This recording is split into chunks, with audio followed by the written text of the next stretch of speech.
On today's episode of The Unwritten Rule, presented by FanDuel, we did some cleanup from South Carolina. Kenny joined for it after being at the game, got his take on the atmosphere, and then we revisited just a bunch of the instant takeaways from the game. Go watch that episode. Me and Payton recapped it on Saturday night after the game. Mizzou's 29-20 win over South Carolina. Talked about a bunch of stuff. So we went more in depth on some of that stuff, looked as we usually do at the PFF grades for Mizzou, and then did guess the line for the UMASS game because the spread is available and up over there on FanDuel. So, had a good just kind of recap with Kenny, who was, of course, at the game. Just talked further about the South Carolina game in depth, then did quick hits, talked about the AP poll, of course, with Mizzou jumping up a couple of spots. I talked about Brady Cook, his historic appearance with the Jets, and a couple of other Mizzou musings as well, including another sellout. So, great show to get your week started. It was a good show. Go again, watch on Saturday night or listen. We had a good recap of the South Carolina game from that. But without further ado, let's dive into it. The Unwritten Rule starts right now. Marcel, where are you going with that disc? You are not putting that on again. Marcel, okay, if you press that button, you are in very, very big trouble. Attention. Everybody stop what you're doing. It's time for The Unwritten Rule, a Mizzou sports podcast brought to you by the Believe Network, alongside Payton Haverman and Kenny Van Doren. Here is your host, Jack Knowlton.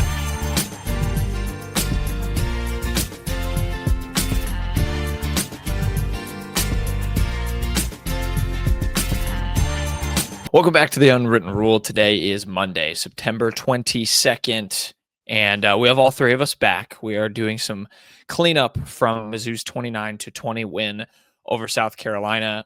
We do have an episode Peyton and I recorded after the game last night, so go check that out. Kind of gave our, instant takeaways, some reaction stuff. There was more we wanted to kind of dissect about the game with Mizzou getting their first SEC win. We have Kenny, who was in attendance. And Kenny, I want to start there. I mentioned in the show as well.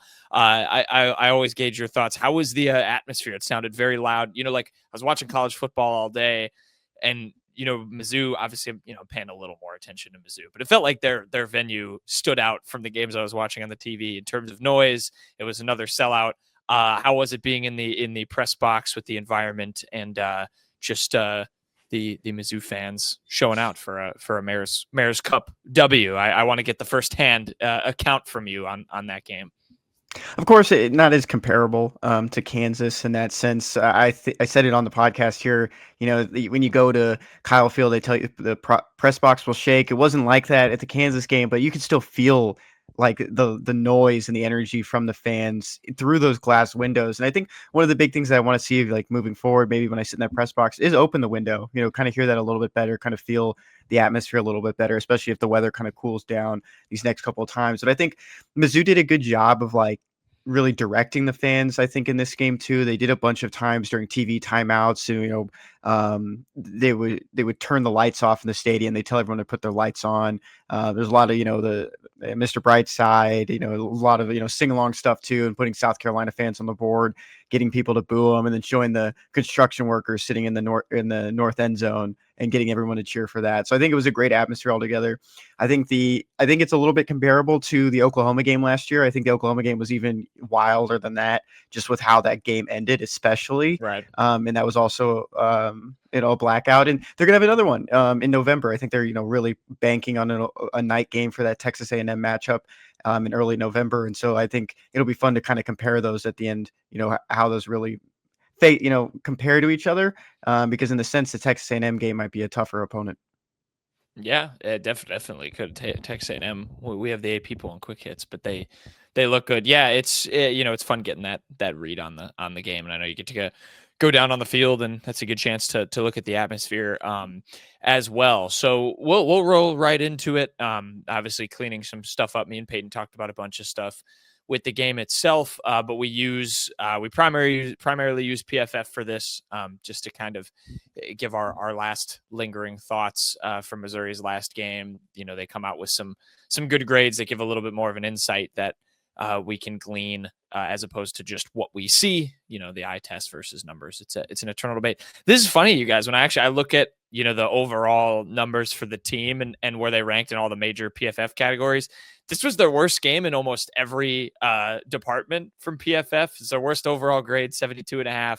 Offense was 71.9.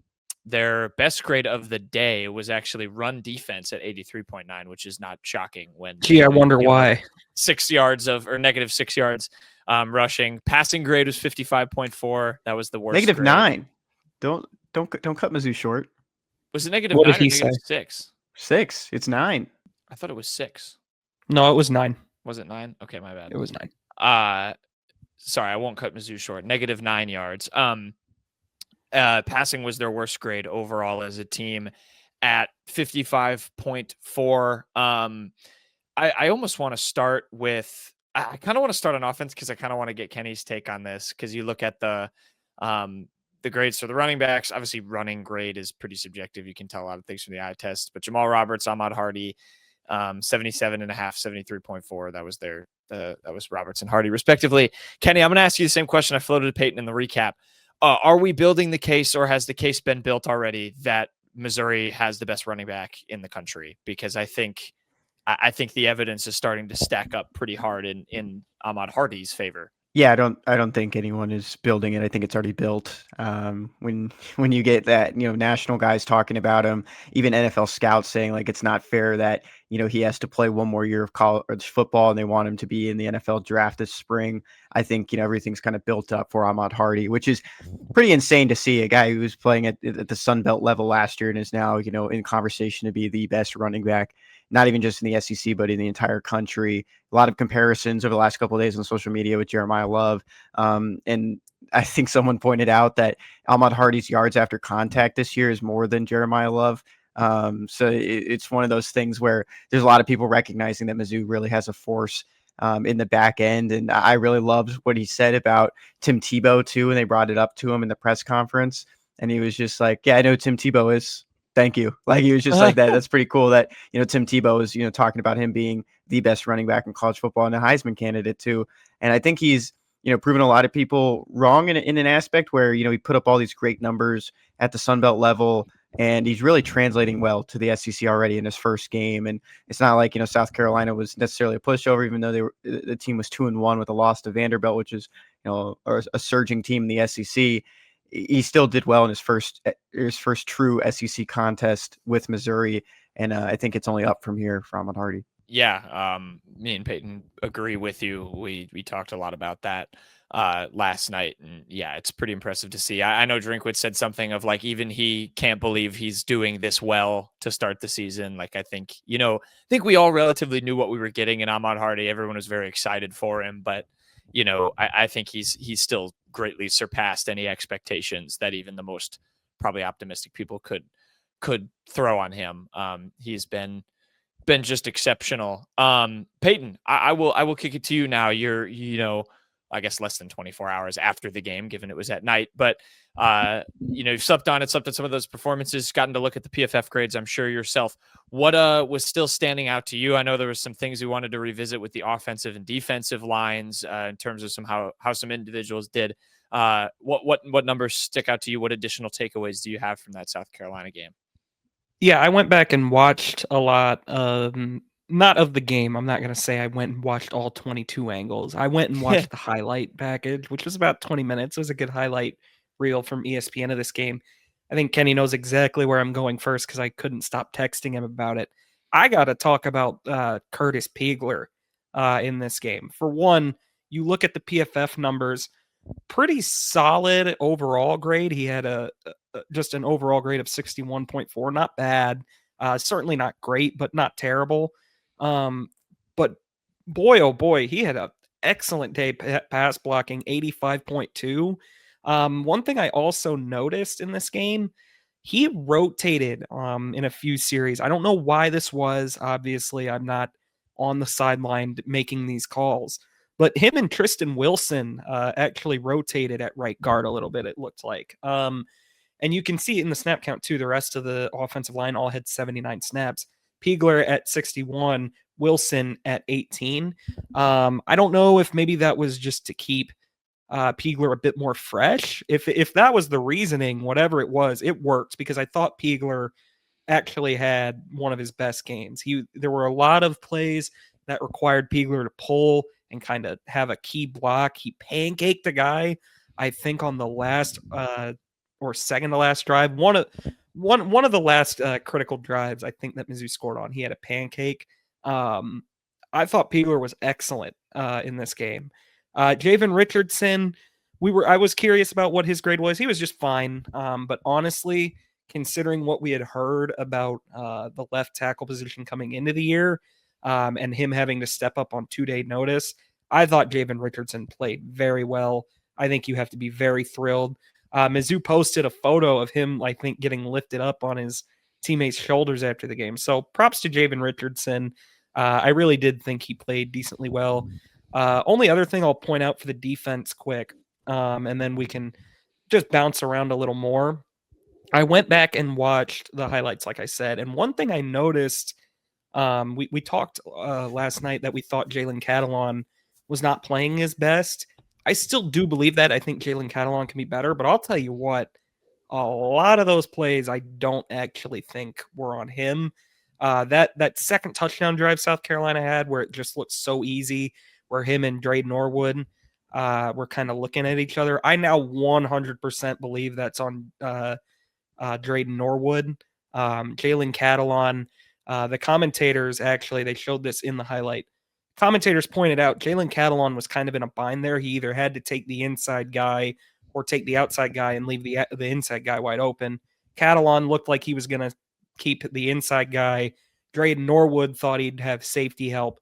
Obviously, Catalon couldn't be there. It's more miscommunication than anything, but I do think that's going to be more of a thing they point out Drayden Norwood for, and PFF kind of agrees because Drayden Norwood had a 47.2 coverage grade.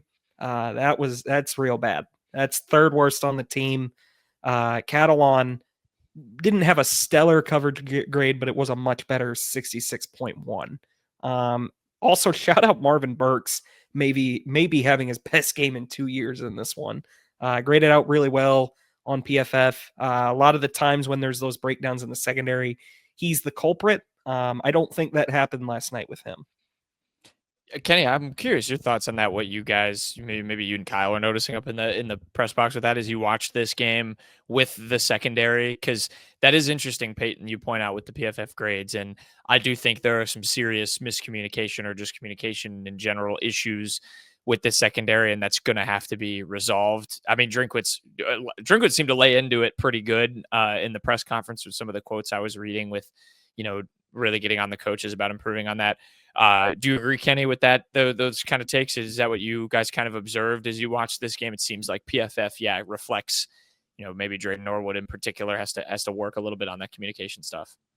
Yeah, that's what it certainly looks that way. That it was good on Drinkwitz to say he's going to talk to, kind of lean into a lot of those secondary coaches on Sunday when they're doing these film reviews and really nitpick what's going on, because it's kind of just the continued coverage issues that just keep popping up. I was pulling up some of these ones, and you look at some of these coverage grades. Drayden Norwood 47.2, Khalil Jacobs, the linebacker spot 53.1, Santana Banner, one of those rotating safeties in there at 53.2, Stephen Hall, cornerback at 56.7. I mean, those are some guys you probably expect to have higher ones, but for a guy like Toriano Pride, who gave up a touchdown, great ball from Lenora Sellers on that one, and a great catch to really dive into the end zone. He's still 62.7, which is right outside the green area. Dalen Carnell, who I feel like we didn't really hear much or see much in this game, 65.7, and Catalon up there at 66.1, and Marvin Burks, of course, at the top, 72.5. Still think there was some positives just in that coverage, but it's just those explosive plays that Mizzou is just not limiting.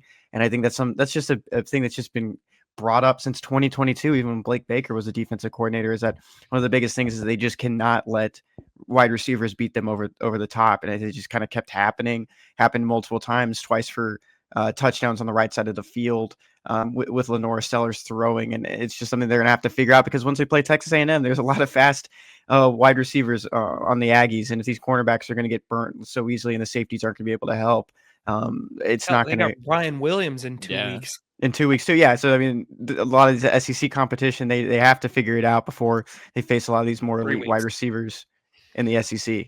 Yeah, Peyton, I think, put it perfectly, where it's felt like it's either Missouri gets an absolute, they stall a drive out immediately or give up a 70-yard touchdown. There really is no like in between. It kind of feels like at times, and it's good that the run defense has been that great that it sets up South Carolina, it forces them to become one dimensional. That inherently, I would think, gets you a little better at coverage. You're more prepared to deal with pass plays because that's what you know is coming. But I think there's still some holes there. I will say on the good side of it, for the defense, we talked about that, just pretty much the whole front seven. I mean, Josiah Trotter needs no introduction. We talked about him a ton on Saturday night. The other guy, of course, and Payton, credit to you. You went with him as your game MVP. Oh no, sorry, that was Kenny. Kenny went with him as his game MVP. That we had a game MVP debate. Maybe if anyone comments, we can let whoever comments decide if Ahmad Hardy or Zion Young.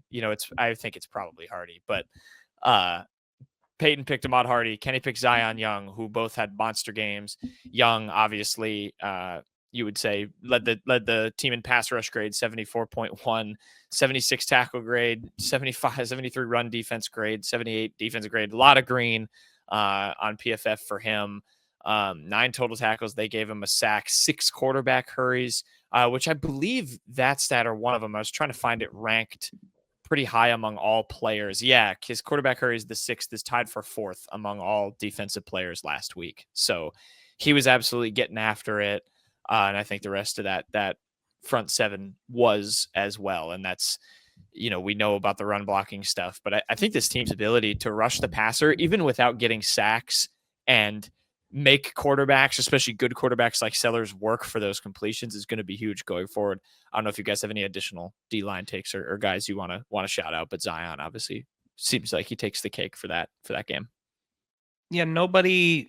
Zion Young was absolutely the standout. So hats off to you, Kenny. I think you nailed that one. Zion Young has been an excellent player pretty much every second he's been at Mizzou. I know the sack numbers weren't don't jump off out at the page at you, but I think everyone can agree he's always felt like a very effective player for them. Yeah, I mean, Zion Young was great, but nobody else really jumped off the page, but I thought everyone had a pretty solid day. I thought Damon Wilson, I believe he had a good amount of pressure still. Darius Smith had a nice night. I saw him a few times in the backfield. McClellan, again, another player who's just been great every second he's been there. And Nate Johnson, I think, had a sack in this game, if I'm remembering correctly. I could be wrong about that. But no, he didn't have a sack. Did he, Kenny? I don't remember. They had 5 sacks, but Nate Johnson his name was called a few times. So yeah, he had one. He did have one. Okay, cool. So just a very good day. I mean, we talk about all the time the last few years, Mizzou just rotates these guys in and out. And I think that really paid off in spades for them last night. It's pretty unbelievable to see Damon Wilson, like at least according to PFF, has 13 total tackles and 10 quarterback hurries. Like he just does both for a living. It's unbelievable when he gets one and has like 3, and he's very impressive in terms of his skill set at getting to the quarterback. Never mind, he did not have a sack. He had a quarterback hit. I was going to say, this game. Yeah, it wasn't. Yeah. It was. I think they gave him like Webb. Yeah, Sterling Webb got one. Yeah. Webb, Rodriguez, Zion, Khalil Jacobs, Chris McClellan. My only thing I wanted to point out, and I'm glad you guys brought this up on the recap. Josiah Trotter's coverage is like it's terrible. I think that's just something to point out. So there was one play where it was kind of like I don't know if it was a tight end or a slot receiver, just kind of found an open spot like right behind him. And he looked like me manning the middle of the infield on a video game. I was just giving him too much space. The ball just got thrown right over his shoulder and it was right into the receiver's hands. And I think if you get this guy to be a coverage linebacker like Chad Bailey, he's a Butkus winner. I think this is a guy that has everything that you can put together with the hard hits. The stats are jumping off at you. Run defense, he had green, tackling green, pressure green, and the coverage just tanked his defensive grade with 43.4, which was, I would say it was the worst among starters, the second worst among Mizzou players on Saturday, only behind Trajan Greco, who had 31.9, and he only played 4 snaps. So that's something that really jumped out to me. I think, once you get that cleaned up, I think you're looking at one of the best linebackers. He's already one of the best linebackers in the SEC, but, it sucks when you see like such positive grades in run defense, tackling, and pressure. and then your just coverage grade is sinking your overall performance. Yeah, I mean, again, I think you live with that too. It is what it is. He's still very young. And again, we have to remember Missouri is not Georgia. They're not going to get supreme athletes that are good at everything at every position.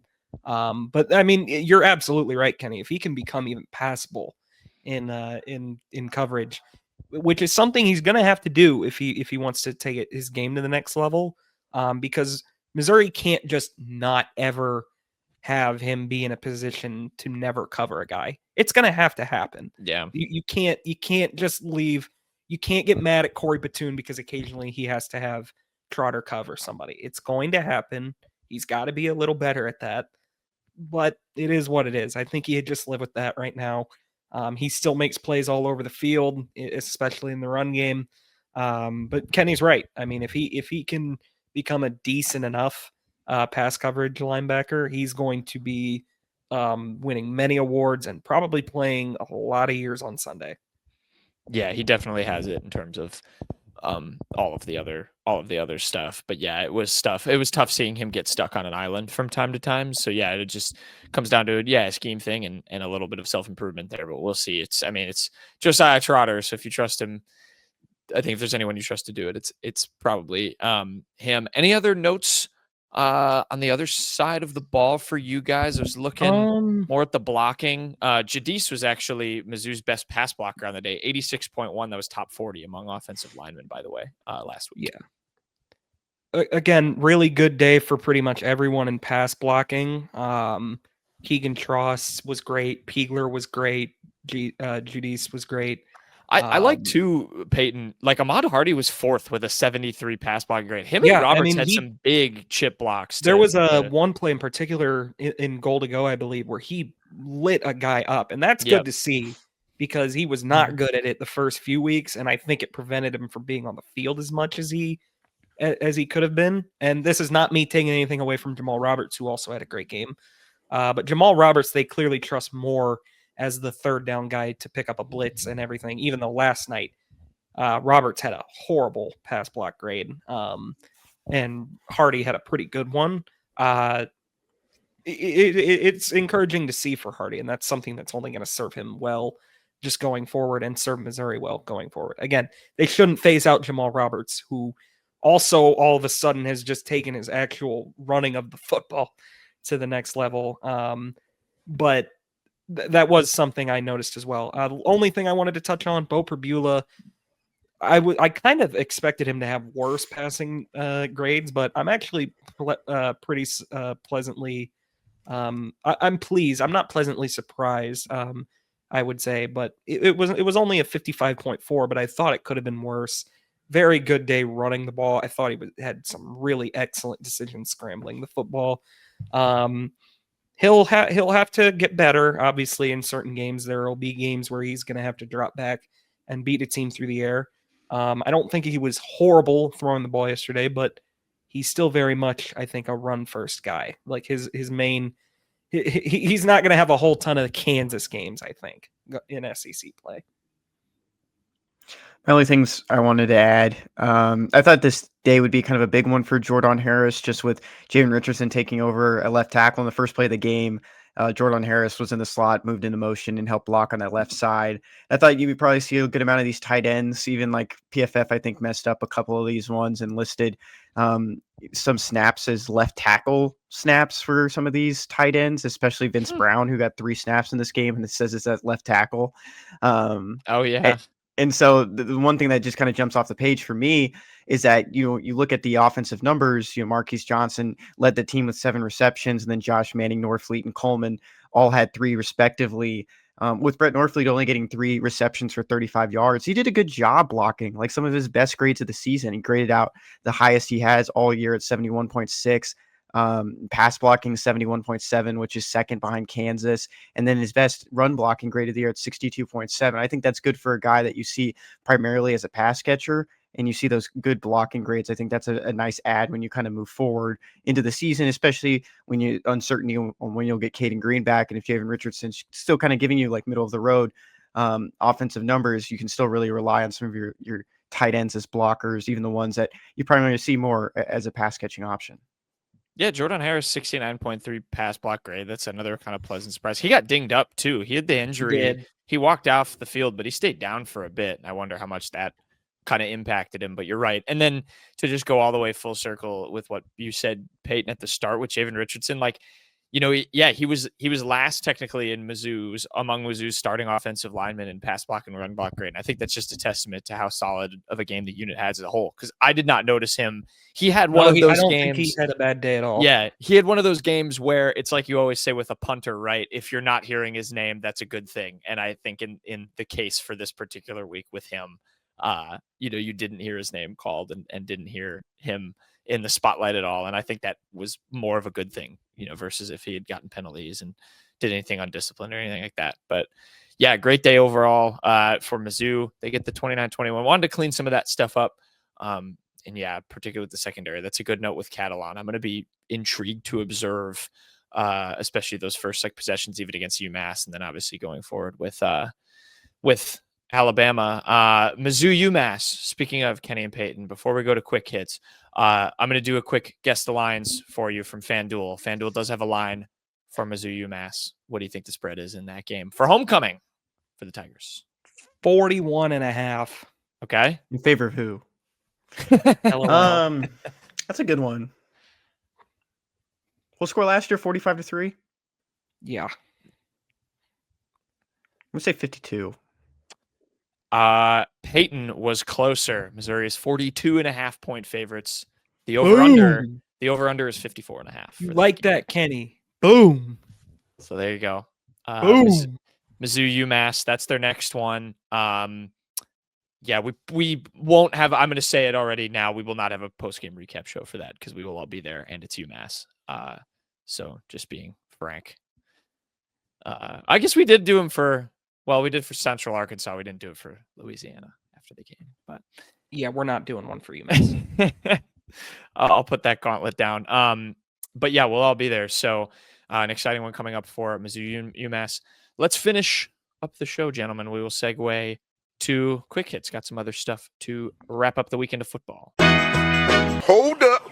Wait a minute. Okay, before we get into quick hits, we have a brief interruption, and it's just a Payton and I interruption because after we wrapped up recording the main bits of the show, a couple of hours later, Mizzou men's basketball got another commitment. 4-star Aidan Chronister announced his pledge, and me and Payton just thought was pertinent to jump on and at least give a few quick thoughts. We don't have Kenny, kind of obviously, for the fact that he is working very feverishly in his role to cover this, and so we will get his some of his takes on it too next week, and that will be great to have even more insight on this because another blue chipper, Payton, commits to Mizzou, and again, it feels very pertinent to jump on and talk about and interrupt quick hits for because you now have Aidan Chronister in the fold, who first of all is a 4-star. He's the number 98 player in the country on the On3 or the Rivals industry rankings, number 35 small forward, and the number 3 player from the state of Arkansas.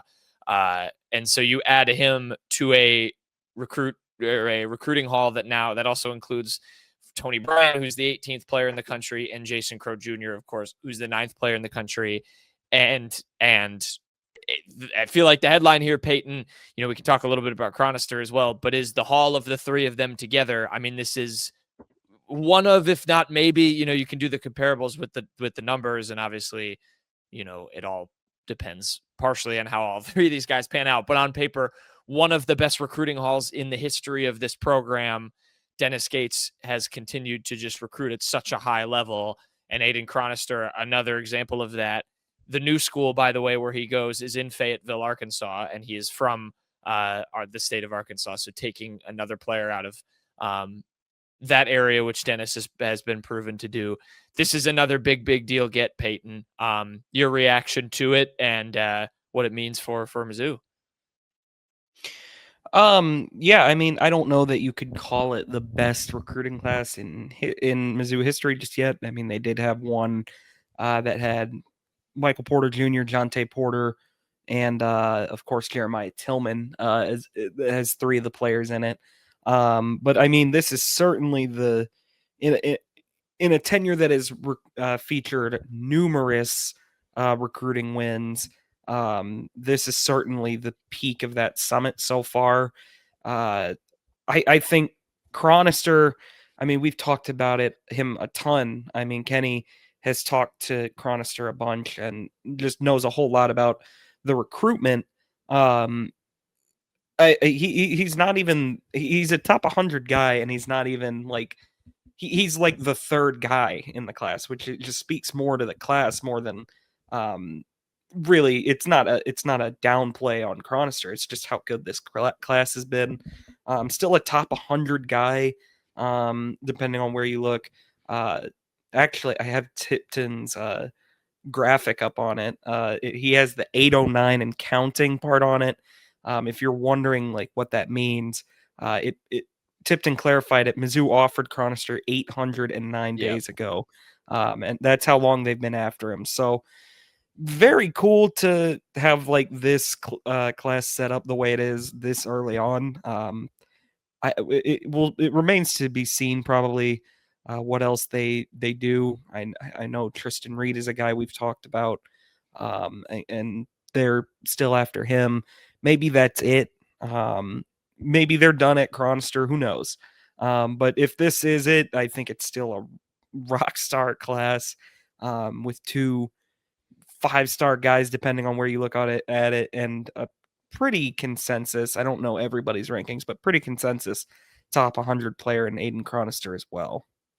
Yeah, the 809 piece is such a big deal in this. And again, we'll get some more context to that from Kenny in terms of the specifics of what Mizzou did in that time period to land him. But just that number itself is significant. I mean, they recruited him for over 2 years. By the way, I don't remember if this was mentioned in any of the recent shows, but was on an official visit over the weekend. He was on the field before the South Carolina football game. So kind of cementing some more of those relationships, then commits after. Also not a shocker. Also Tipton kind of reporting. He said he ultimately chose Mizzou over Wake Forest, Oklahoma State, Arkansas State, St. Louis. Others played, or others were in play as well. I read a note from an earlier story that Kenny read too, Payton. I mean, his dad played at Arkansas. This is an Arkansas legacy that is now headed to Columbia, and so that's a big deal as well. And then just the fact that recruitment was so lengthy. He was even quoted in saying that from Tipton's story. He said, "Coach Gates and staff have recruited me for over 2 years without wavering, and I believe they can take my game to the next level." And then in terms of how he described his game, he said, "I'm a versatile wing that can shoot threes at a high level, play off the bounce, and always trying to make winning plays for my teammates on both sides of the ball." I've watched a little bit of highlights, and again, I don't like to pour a ton of stock into this, but at the same time, it's nice to at least somewhat articulate the archetype of player that Mizzou is going to get, Payton. But you can see the 3-point shooting piece is definitely there, even in the highlights I was watching. I mean, that is his bread and butter. He's got a smooth jumper. Seems like he's already very comfortable as like a catch and shoot wing, which you look at Caleb Grill and I mean, shoot, even on recent teams in recent years, like how Trent Pierce has developed into that. You can never have enough of those, Payton. So that's a nice archetype there as well. Just other thoughts on Chronister's commitment, play style, anything you want to add from following this? Yeah, seems like a pretty natural fit. Obviously, we know Dennis Gates likes to have his teams shoot the ball. You get a guy that plays the 3 at 6'7". I mean, that's like something. Oh dear. That kind of speaks to my brain. You know why I stopped there, right, Jack? Of course I did. I was trying not to distract you. 6'7". I'm so sorry, Aidan Chronister. I am a big fan. This is Kenny. If Kenny was on this tomfoolery would never ensue. Right, of course. No, but I mean, at 6'7", being able to shoot the 3 like Chronister does, I mean, he's like made in a lab for Dennis's play style, it seems like. And then you pair him. Obviously, we have no idea who will be on the team completely next year because Dennis Gates loves to go cuckoo in the portal, rightfully so for the most part. But I mean, you pair that with a guy like Crow, who really likes to create his own shots a lot and is really just kind of a walking bucket. Tony Bryant, who has such an athletic ceiling from what everyone says. It's very easy to see the vision Dennis Gates has for the class coming in next year. Yeah, I totally agree. It doesn't probably need to be said, but I'll say it anyway. According to On3's industry team rankings, Missouri is number one in that with the 3 commits. They have 1 5-star and 2 4-stars. Second, actually, is Arkansas with just 1 5-star, 1 commit, 1 5-star, and that puts them number 2. Obviously, it's That's a very guy early in that Missouri was after too, pretty heavily. Don't forget J.J. Andrews. Yep, J.J. Andrews, the 5-stars, is going there. So the Razorbacks aren't far off, which I think again plays, to some significance of why, if taking a guy from Arkansas's backyard is I think a big deal. It's an exciting time for Mizzou and the basketball recruiting world right in the middle of football season. I mean, taking advantage of a visit, during a football game is obviously big. You see a lot of programs try and do that, but yeah, any just final thoughts, things you want to share about the impact of this, from a larger standpoint. I'm still gonna be screaming from the mountaintops that people should be excited and have good reason to be excited for 2025 for Mizzou men's basketball, but 2026 certainly going to be exciting as well when these guys all arrive. Yeah, no, I mean, it is kind of funny because obviously 2025 still could easily be a tournament team if things break the way Dennis kind of hopes. But I mean, you see the guys coming in 2026, it's really hard not to get really, really excited about that as well. It's a great class if they're done. We'll see what else develops with that. I mean, they got to save spots for the portal as well. Right. But if they're done now, I mean, hell of a haul as is. Absolutely. Yeah. So there you go. There's just some quick thoughts. Again, we'll have a little bit more, I think, on Thursday. Just get a quick perspective from Kenny. I know, that'll be that's a couple of days away, but for Friday's show, we'll have just a little bit more, get his insight, because obviously he did talk to Chronister a bunch throughout his recruitment. So we'll get some fantastic insight as usual from our resident recruiting expert to kind of put a bow on that. But there you go, Mizzou fans, another win. Tigers get the victory over South Carolina on the gridiron, now get a win in the basketball recruiting ranks with Aidan Chronister, the Arkansas product, committing to Mizzou after 809 days of recruiting. That's a hell of an effort by Dennis to stay dedicated to that long to a guy and gets rewarded with the commitment. So there you go. Aidan Chronister commits to Mizzou. We will go back to the regular scheduled programming. It'll be our past selves on the other side with quick hits to finish out the show.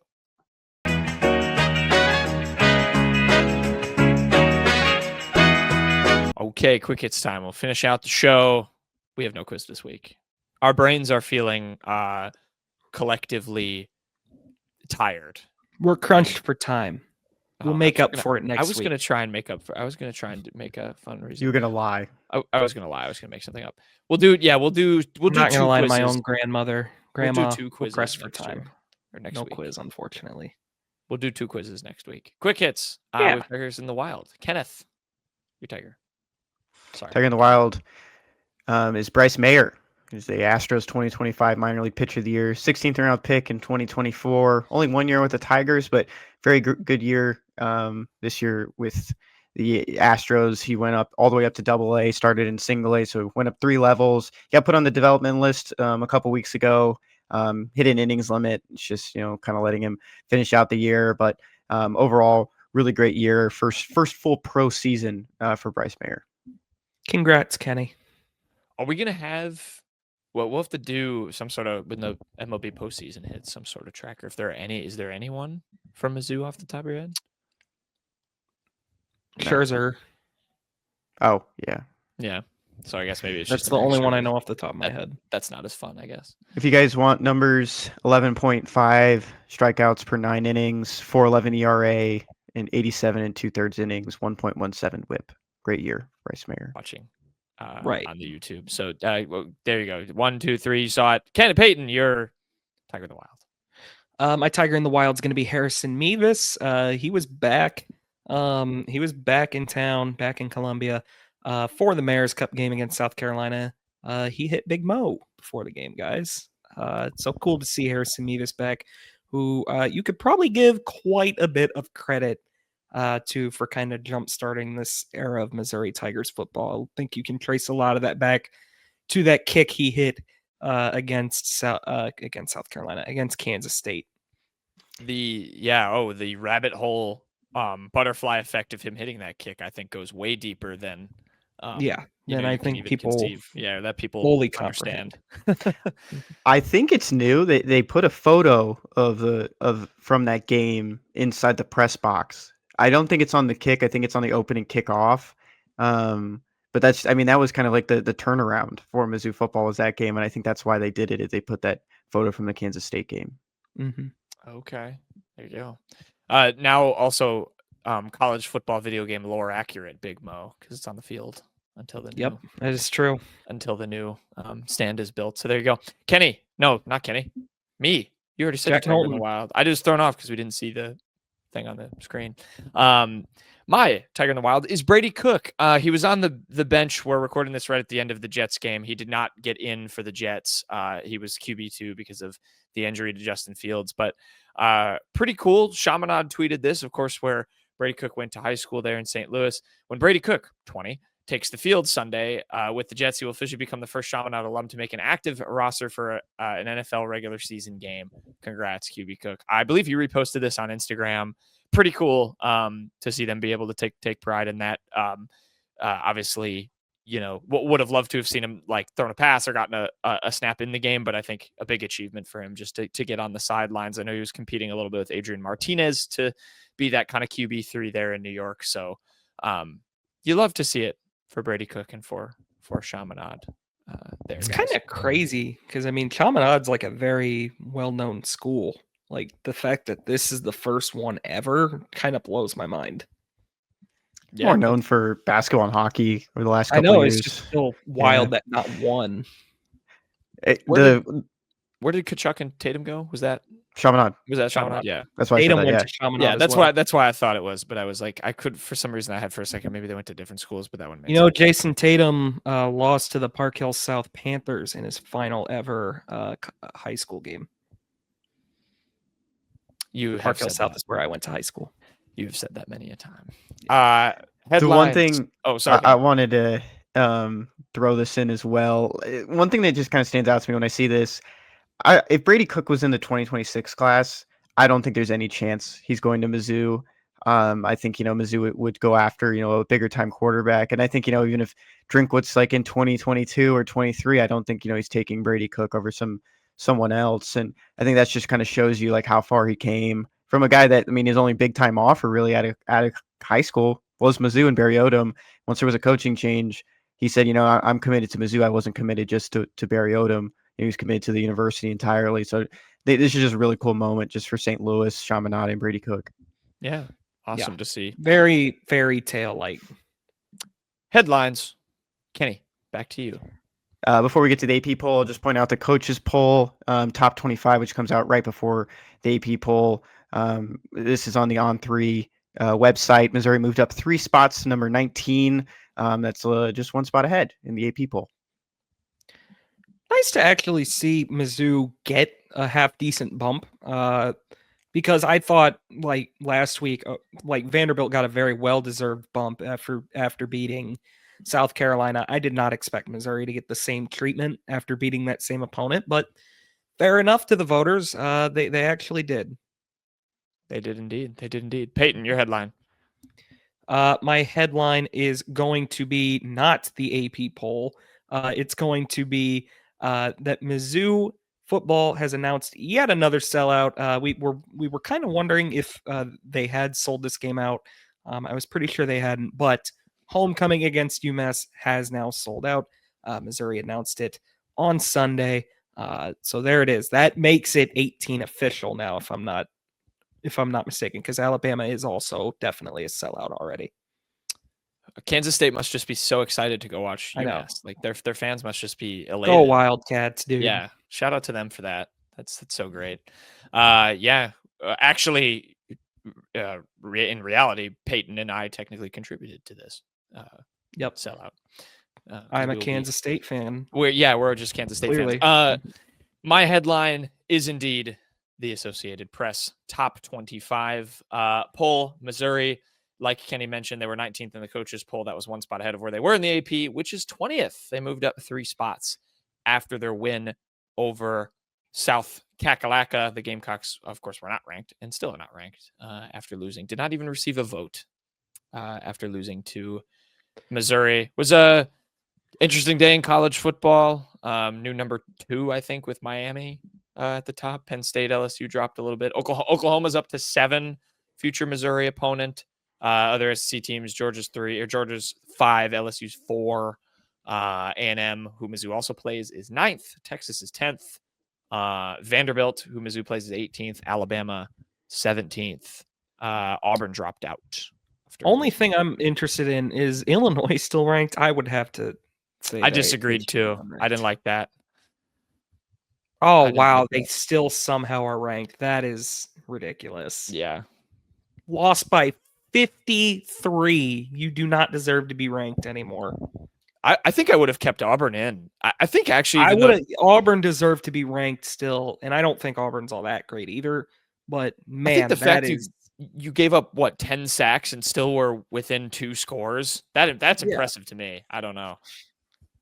Yeah, that's a little silly to me that Illinois is still ranked. But Did UNLV come back to beat Miami? did. Ohio? they won. Yes, That's still ridiculous that UNLV received points in this. Shout out whoever's given Scott Frost's team some votes. It was just because of the graphic that the UCF posted after. Did you guys see that? yes. I The didn't photo know. of the mascot holding the L or the W or whatever.